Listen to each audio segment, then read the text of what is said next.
ואנונו העביר לסנדיי טיימס פירוט מלא עם 60 תמונות שהוא צילם בסתר. אנחנו לקחנו את האינפורמציה הזו וממנה אפשר להכיר את הקריה למחקר גרעיני. לקחנו את כל 60 התמונות ומחלקי הכור השונים, חיברנו אותם לאינפורמציה שהוא מסר, ובאמצעותם איבדנו עבורכם בהדמיית מחשב סיור תלת-מימדי במתקן הזה, כפי שטרם נראה על מסך הטלוויזיה. בואו ונראה.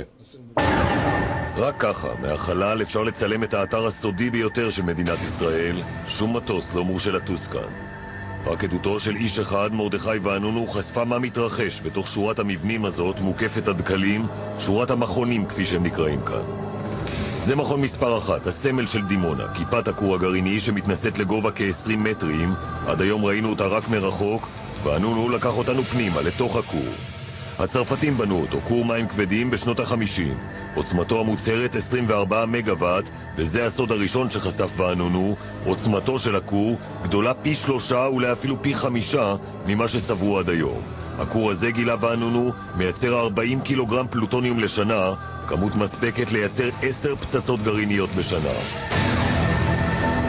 אבל נמשיך בסיור. צמוד אל הכור מכון 3. כאן מייצרים את מוטות הדלק שמניע את הכור, וגם ליתיום 6, מרכיב נוסף של הפצצה. זה מכון 5. כאן מצפים את מוטות הדלק של הכור באלומיניום. מכון 6 הוא תחנת הכוח, מספק את החשמל. במכון 8 המעבדה, ובתוכה סוד נוסף שחשף ואנונו. כאן מייצרת ישראל אורניום מועשר, שכמו פלוטוניום יכול לשמש חומר בקיע לפצצה. את האורניום מייצרים כאן בצנטריפוגות גז, ממש כמו שמנסים עכשיו האיראנים לייצר. לפי גודלו של הבניין נראה שכמות האורניום שנוצרת כאן לא משמעותית.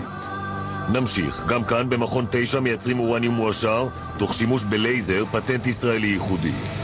מכון 10 מייצר את האורניום המדולל, מרכיב חשוב לייצור פגזים חודרי שריון. מכון 4 מטפל בפסולת הרדיואקטיבית של הכור לפני שתוטמן באדמה.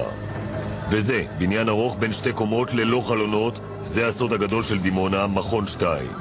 מתחת לשתי הקומות התמימות למראה, יש עוד 6 קומות שקבורות בעומק האדמה. ואנונו הראה לעולם את מה ששום לוויין לא הצליח לראות עד היום.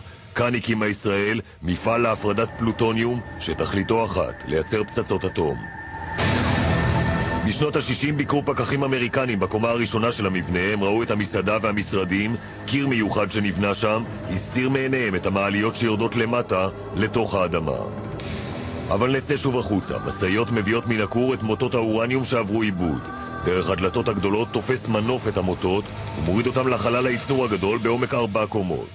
המוטות נטבלים במיכלים של חומצה חנקתית, מתבשלים כ-30 שעות, ואז מערכת צינורות שואבת את המים ובהם האורניום והפלוטוניום. בתהליך קימי מופרדים החומרים, נאפים בתנור שממנו יוצא כדור קטן של 130 גרם פלוטוניום, קילוגרם ו700 גרם פלוטוניום בשבוע, כש4 קילוגרם הם כבר פצצה, כמו הדגם הזה שצילם ואנונו.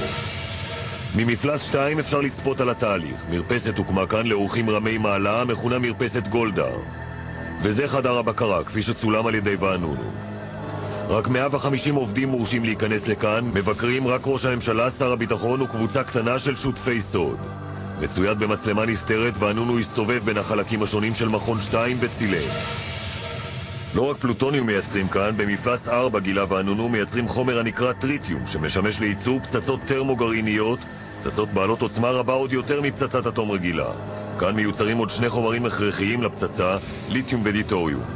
כל הרכיבים האלה נלקחים למפלס 5 ליחידה המכונה מ"מ2, מחלקת מתכות 2, וכאן הם מורכבים יחד לפצצה גרעינית.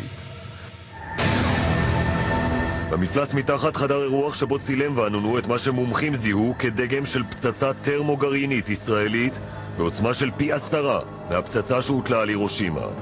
מומחים שניתחו את עדות ואנונו קבעו כי עד שנות ה-80 ייצרה ישראל בין 100 ל-200 פצצות גרעין, מה שהופך אותה למעצמת הגרעין השישית, אולי אפילו החמישית, בעוצמתה בעולם.